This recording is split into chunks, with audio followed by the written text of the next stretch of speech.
So, Steve, Yeah. you have an extensive knowledge base in the world of IP.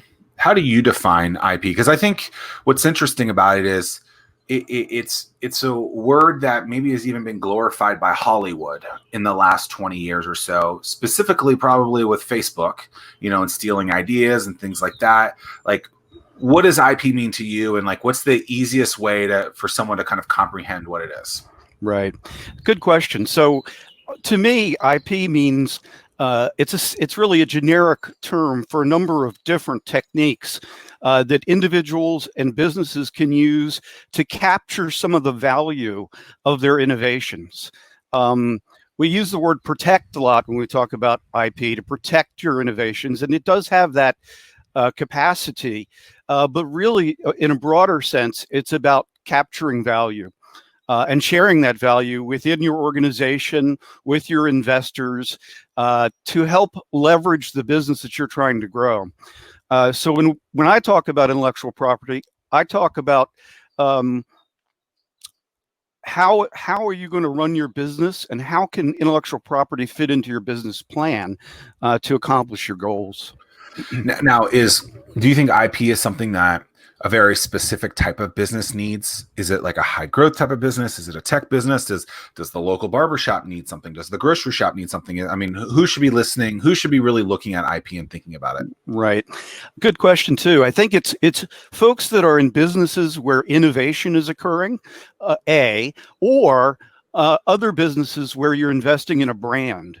So those can be independent of one another, right? So if you're running a barber shop and you want to go national with some sort of a franchise because you've got a cool idea about how to run a barber shop business that hasn't really been done quite that way before, you may invest a lot of time, effort, and money in building that brand up, and you might want to protect that and capture that value.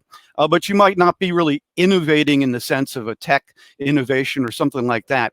So you have to break down this word intellectual property into sort of its component parts when you get into that kind of discussion. Well, it's interesting too, because I think sometimes people don't look at their business in that kind of way, right? So if someone has lifestyled that business and said that's what that is, right? They've brick and mortared that business. And I don't think we're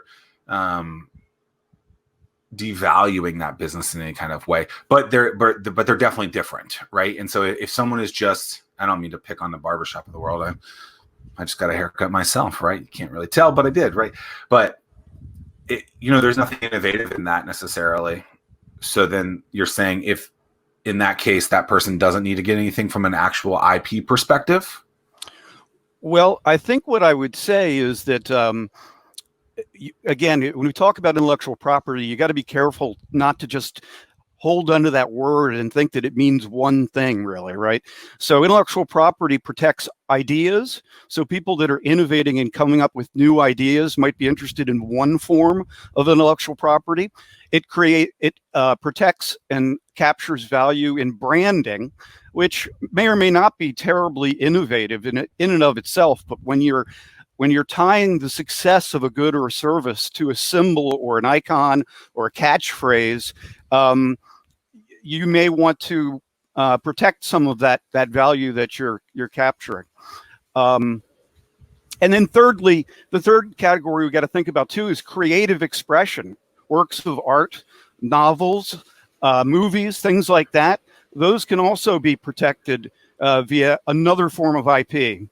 So you got to break it down. So IP really is a cornucopia of things, not just one simple thing.